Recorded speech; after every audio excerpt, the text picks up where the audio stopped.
When my sister-in-law handed me the box, it was her way of extending an olive branch. "Something borrowed," she said with a smile that didn't quite touch her eyes.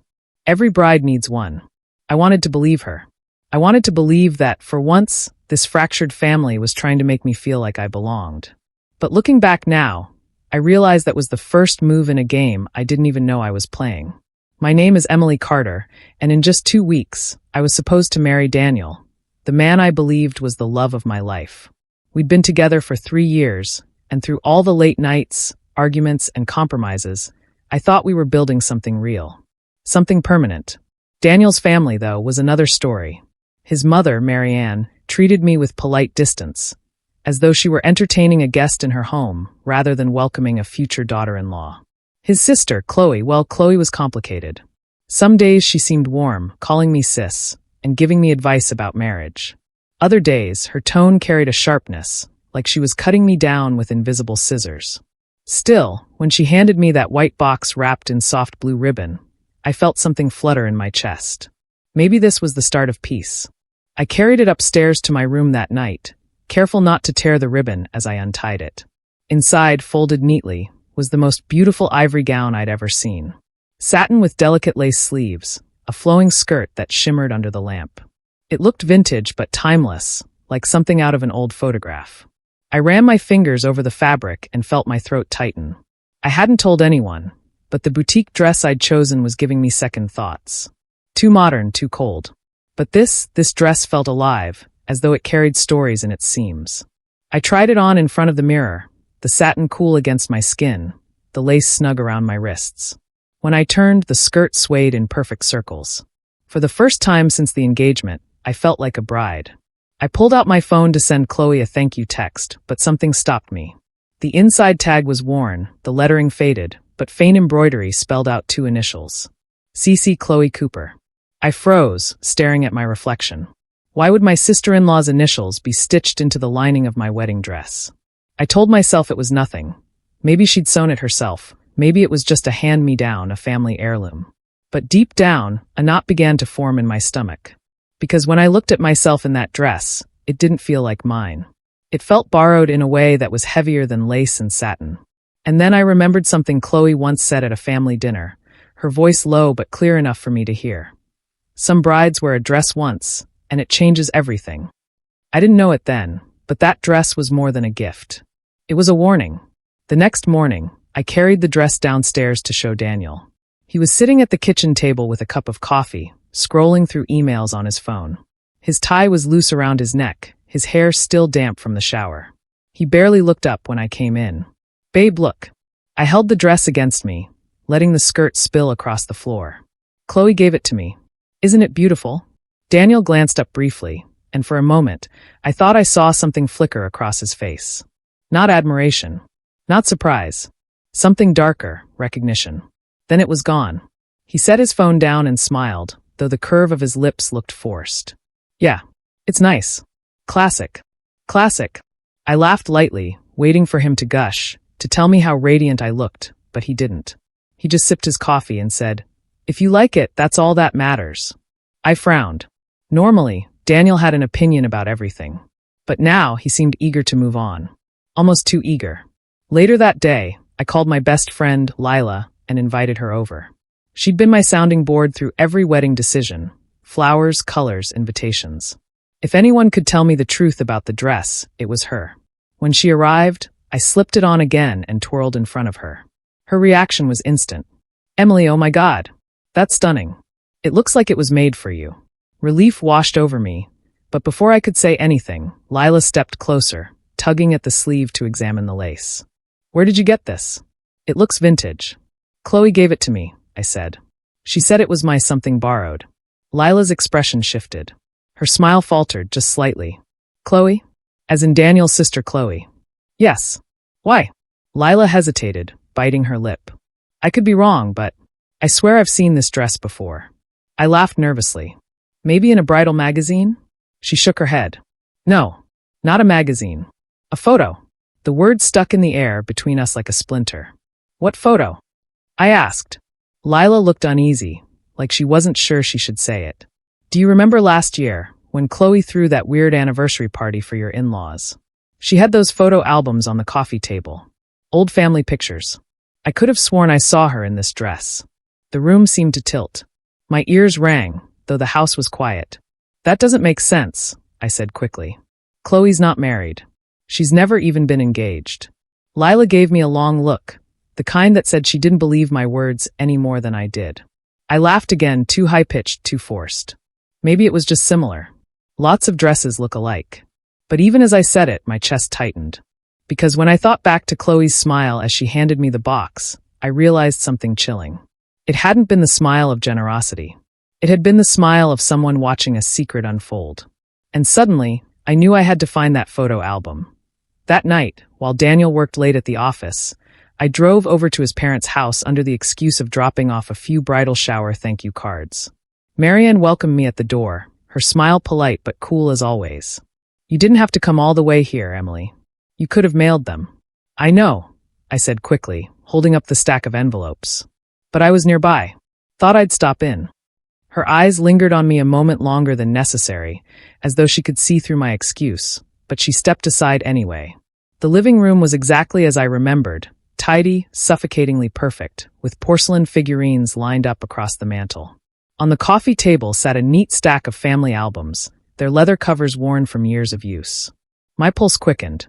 Marianne poured herself a glass of wine in the kitchen, giving me just enough time to kneel by the table and flip one open. At first, it was harmless.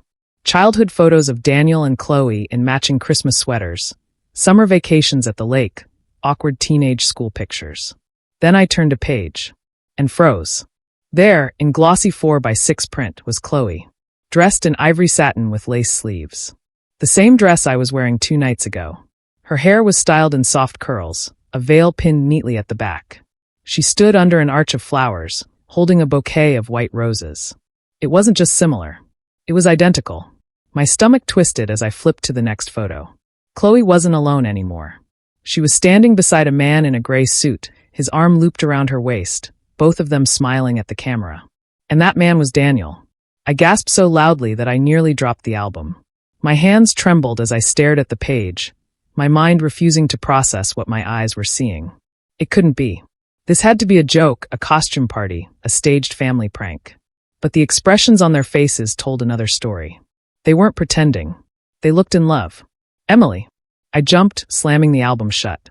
Marianne was standing in the doorway, glass of wine in hand, her eyes sharper than I'd ever seen them. My voice shook. What is this? She set her glass down on the counter, her expression unreadable.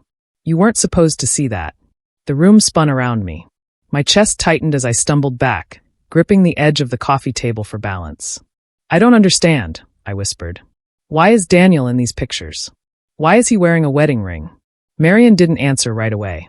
She walked slowly into the room, her heels clicking against the hardwood floor, and placed a hand on the album. Her smile was faint but deliberate. Because, Emily, she said softly, you're not the first Mrs. Carter in this family. Chloe was. Her words hit me like a slap. I stared at Marianne, waiting for her to laugh, to tell me it was all some twisted misunderstanding. But she didn't. She simply stood there, one manicured hand resting on the album, her eyes cool and steady. That's impossible, I whispered, shaking my head. Chloe is Daniel's sister. They grew up together. Marianne tilted her head, the faintest smirk tugging at her lips. That's what you were told. The air left my lungs. I gripped the back of the sofa for balance. What do you mean, that's what I was told? They're not siblings. They share a name, she said calmly, and a family. That was enough for appearances. But the truth is, Chloe was Daniel's first wife. Brief, rushed secret. Barely legal. But it happened. My chest burned as if I'd swallowed fire. I shook my head again, my voice breaking. No, you're lying. You have to be lying. Marian leaned closer, her perfume sharp and suffocating. Why would I lie about something like that? My hands trembled as I pulled the album back open, staring at the smiling faces frozen in time. Chloe in the dress I thought was mine. Daniel looking younger, but unmistakably him, a band of gold glinting on his left hand. My mind screamed for answers. Why would he? Marianne's gaze hardened. Because Chloe was supposed to be the one. She was always supposed to be the one. I stumbled back, my heart hammering. Then why am I here? Why did he marry me? She let out a short, humorless laugh. You were convenient. A distraction. Someone who didn't know the history. But did you really think you were chosen? That's adorable. Her words sliced deeper than I wanted to admit. But beneath the humiliation, anger began to spark. Does Daniel know you've told me this? I asked. Marianne's smile vanished. Daniel doesn't know I keep the photos out. He doesn't know you've seen them. And I suggest you keep it that way for your own good. Her tone was soft, but the threat in it was unmistakable. I grabbed my bag, my legs unsteady, and made for the door. I didn't care about manners or appearances anymore. I just needed to get out. The cool night air hit me like a slap when I stumbled onto the porch. My hands shook as I unlocked my car, my thoughts a storm I couldn't control. Daniel. Chloe. Married. The images burned into my mind. But as I started the engine, a terrifying thought rooted itself in me. Heavier than the betrayal, sharper than Marianne's cruelty. If Chloe had been his wife once, what if she still considered herself his wife now? I waited for Daniel to come home, pacing the living room like a caged animal. My heart pounded so hard I thought it might break my ribs. Every time headlights flashed across the curtains, my stomach twisted. When the front door finally opened, Daniel stepped inside, loosening his tie, looking exhausted from work. Hey babe, why are you up? It's late. I stood in the middle of the room, the photo album clutched to my chest like a weapon. We need to talk. He frowned, setting down his briefcase. Okay, about what? I threw the album onto the coffee table. It landed with a heavy thud. About this. Daniel's eyes flicked to it, then back to me. A muscle jumped in his jaw. Where did you get that? Your mother's house, I snapped. My voice cracked with rage and pain. Don't you dare pretend you don't know what I'm talking about. I saw the pictures, Daniel. You and Chloe. At a wedding. Your wedding. Silence. For a moment, he just stood there, frozen, his face drained of color. Then he raked a hand through his hair and muttered, Damn it. The air between us thickened. So it's true. My voice shook. You married her? Daniel's eyes flicked toward the window as if checking for neighbors, then back to me. His shoulders sagged. Yes, but it's not what you think. I laughed, a harsh, broken sound. Not what I think. Daniel, you were married to your sister. And then you married me without telling me. What part of this isn't what I think? He stepped closer, hands outstretched as if to calm me. Emily, listen. Chloe isn't my sister. Not by blood. She was someone my parents took in when we were teenagers. They wanted to keep up appearances. They called her family, but she wasn't. It was complicated. My head spun. So you married her. It was a mistake, he said quickly, his voice desperate. We were young, reckless. My parents pushed for it because they thought it would keep the family's assets tied neatly together. It lasted a year, if that. It was annulled. Over. Done. Annulled. Over. Done. The words rattled in my ears, but they didn't land. Not when I remembered Marianne's voice, low and deliberate. She was always supposed to be the one. I shook my head. Then why didn't you tell me? Daniel's face twisted with guilt. Because it didn't matter. It was in the past. I didn't want it to ruin what we had. His words might have soothed me if not for the tremor in his voice, the way his hands clenched at his sides. He wasn't telling me everything. I swallowed hard, fighting tears. And the dress, Daniel? Did you know she gave it to me? His face went rigid. For the first time, I saw real fear flicker in his eyes. Yes, he whispered. And that was when I realized he hadn't been blindsided by Chloe's gift. He had been terrified of it. I stared at Daniel, my chest tightening with every second of silence that passed. You knew, I said, my voice breaking. You knew she gave me her dress, and you said nothing. Why, Daniel? Why would you let me wear it? He opened his mouth, then closed it again, as though no answer could save him. Finally, he sank onto the sofa, burying his face in his hands. Because Chloe doesn't do anything without a reason. And I was scared of what that reason might be. His words chilled me. What does that mean? Daniel looked up, his eyes bloodshot. You don't know her like I do. Chloe, she doesn't let go of things. When we ended it, I thought she'd move on. But she never did. She still calls herself my wife, Emily. She always has. The room tilted around me. I gripped the back of a chair to steady myself. So what? Giving me her dress was her way of what? Marking me? He nodded slowly. It's Chloe's way of reminding you, and me, that she was here first. That she thinks she'll always have a claim. I felt sick. The satin and lace I had once admired now clung to me in memory like a shroud. I could almost feel Chloe's presence stitched into every seam, whispering that I was an imposter in her place. But why would your family go along with this? I demanded. Why didn't anyone warn me? Daniel's jaw tightened. Because in their eyes, Chloe is family. More than you'll ever be. My mother thinks she's the rightful match, the one who understands what it means to be a Carter. She never wanted you at this wedding, Emily. Not really. Tears blurred my vision.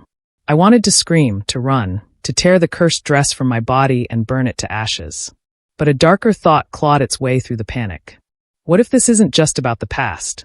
I whispered. What if Chloe's planning something now? Daniel flinched, his silence answering for him. I sat beside him, my hands trembling. Tell me the truth. Do you still love her? He snapped his head toward me, his expression stricken. No. God, no. Whatever we had, it's gone. You're the one I love, Emily. But the words rang hollow in the pit of my stomach. Because love shouldn't come with this many lies. I pressed a hand to my chest, struggling to breathe. Then why do I feel like this marriage isn't mine? Why does it feel like I walked into something that already belonged to her? Daniel reached for me, but before his hand touched mine, the sound of a knock shattered the tension. 3 sharp raps against the front door. We froze. Then a voice floated through the wood, soft and familiar, sending ice down my spine. Daniel? Emily? It's me. Chloe. We need to talk.